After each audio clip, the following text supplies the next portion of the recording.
Welcome to Python life YouTube channel. మీరు coding నేర్చుకోవడం start చేస్తున్నారా? సో మీకు ల్యాప్టాప్ అవసరం అండి. సో మీరు ల్యాప్టాప్ మరి చాలామందికి ఉన్న డౌట్ ఏంటి, ఎలాంటి స్పెసిఫికేషన్స్ ఉన్న ల్యాప్టాప్ ఉంటే బాగుంటుంది, ఇది కొంటే బాగుంటుందా, ఇది తీసుకుంటే బాగుంటుందని చాలామంది కామెంట్స్ అడిగారు. సో అందుకోసం ఈ వీడియో అండి.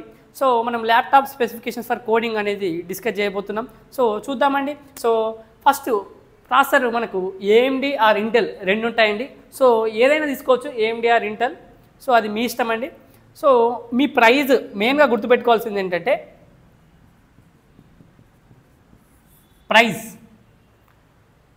రేంజ్ ఎంత, దాన్ని బట్టి తీసుకోండి. సో ఆ ప్రైస్ రేంజ్లో ఇవన్నీ స్పెసిఫికేషన్స్ వస్తున్నాయో లేదో చెక్ చేసుకోండి ఒకసారి.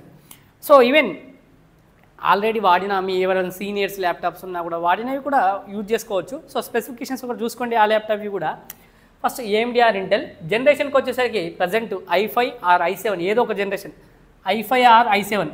సో మీ ప్రైస్ రేంజ్ బట్టి దాన్ని బట్టి తీసుకోండి. i5 అయితే బెటర్, లేకపోతే i7 అయినా కూడా బెటరే. సో ఇవి రెండు ఏదో ఒకటి తీసుకోండి. దీంట్లో i5 i7 అది మీరు డిసైడ్ చేసుకోవచ్చు. స్టోరేజ్ వచ్చేసరికి మనకు HDD ఉంటుంది, SSD ఉంటుంది, హార్డ్ డిస్క్ డ్రైవ్ అంటాం, సాలిడ్ స్టేట్ డ్రైవ్ అంటాం. నేనైతే SSD ఉన్న ల్యాప్టాప్సే తీసుకోవాలని చెప్తాను. SSD ఉన్న ల్యాప్టాప్స్ చాలా స్పీడ్గా వర్క్ అవుతాయి. సో SSD అనేది మనకు చాలా ఇంపార్టెంట్. ఇదే తీసుకోండి. SSD ఉన్న ల్యాప్టాప్, HDD ఉన్న కానికంటే SSD ఉన్నది తీసుకోండి. ఓకేనా? తర్వాత HDDకి వచ్చేసరికి మనకు 1 TB ఉంటుంది స్టోరేజ్. సో దీనిలో SSDలోకి వచ్చేసరికి 256 GB ఉంటుంది, 512 GB ఉంటుంది, 1 TB కూడా ఉంటుంది. సో మీకు 256 GB ఉన్నా సరిపోతుంది కోడింగ్కి అయితే. మనకు కోడింగే కదండి, సింపుల్. సో 512 GB మీ ప్రైస్ రేంజ్ బట్టి మీరు తీసుకోవచ్చు. ఓకేనా? మళ్ళీ దీన్ని SSDని మనం ఎక్స్టెండ్ కూడా చేసుకోవడానికి ఉంటుంది ఛాన్సు. సో అది చూసుకోండి ఒకసారి. తర్వాత ర్యామ్ వచ్చేసరికి 8 GB ర్యామ్ సరిపోతుంది. ఇంకా మీరు ఏదైనా మిషన్ లెర్నింగ్ లైక్ ఇంకా పెద్ద ప్రాజెక్టులు వేద్దాం అనుకుంటే 16 GB ఉంటే బెటర్ ర్యామ్ అయితే.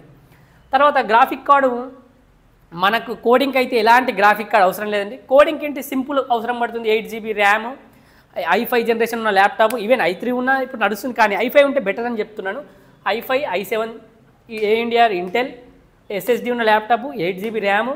తర్వాత గ్రాఫిక్ కార్డ్ అయితే మనకు అవసరం లేదు. గేమింగ్ ఎవరైనా మీరు ఇంకా మల్టిపుల్ పర్పస్ కోసం ల్యాప్టాప్ తీసుకుంటే, గేమింగా లేకపోతే ఎడిటింగ్ పర్పస్, అప్పుడు మీకు గ్రాఫిక్ కార్డ్ అనేది అవసరం పడుతుంది. గ్రాఫిక్ కార్డ్ ఉంటే మళ్ళీ మీకు ప్రైస్ ఎక్కువ, రేంజ్ పెరుగుతుందండి. సో సింపుల్గా గుర్తుపెట్టుకోవాల్సింది మనకు 8 GB RAM, i5 or i7 Intel or AMD, SSD ఉన్న ల్యాప్టాప్, ఇంతే. ఎవరు కూడా కన్ఫ్యూజ్ అయ్యే అవసరం లేదు. SSD ఉందా ల్యాప్టాప్లో, SSD ఉన్న ల్యాప్టాప్, ఇంటెల్ AMD ఇవి మనం చూసుకుంటాం, i5 i7 ఇంతే. SSD మనకు కావాల్సింది ఇంతే. కోడింగ్కి చెప్తున్నాం 256 GB ఉన్న సరిపోతుంది. ఇది మన ల్యాప్టాప్ స్పెసిఫికేషన్స్ అండి, కోడింగ్ కోసం మీకు కావాల్సినవి. సో ఈ విధంగా ఈ స్పెసిఫికేషన్స్ ఒకటి చూసుకున్నారు కదా. సో మీ ఇష్టం ఉన్న ల్యాప్టాప్ డెల్లా, హెచ్పియా, లేకపోతే ఏసెసా, ఏ కంపెనీ అయినా స్పెసిఫికేషన్ చెప్పాను నేను. మీ ఇష్టం ఉన్న కంపెనీ తీసుకోండి. ప్రైస్ రేంజ్ చేసేది, ఆఫర్స్ చేంజ్ అవుతూనే ఉంటాయి, అన్నీ కూడా చూస్తూ పర్చేజ్ చేసుకోండి. ఓకే. సో ఈ వీడియో యూస్ఫుల్ అవుతుంది అనుకుంటున్నాను. అదేవిధంగా మీరు కనుక పైథాన్ నేర్చుకోవాలనుకుంటే మన దగ్గరనే కోర్స్ ఉంటుందండి. సో కామెంట్ సెక్షన్లో కోర్స్ యొక్క డీటెయిల్స్ ఇస్తున్నాను. అదేవిధంగా డెమో లింక్ కూడా ఇస్తున్నాను. డెమో చూడండి, డెమో నచ్చితేనే జాయిన్ కండి. So thank you for watching this video. Please subscribe to Python life YouTube channel.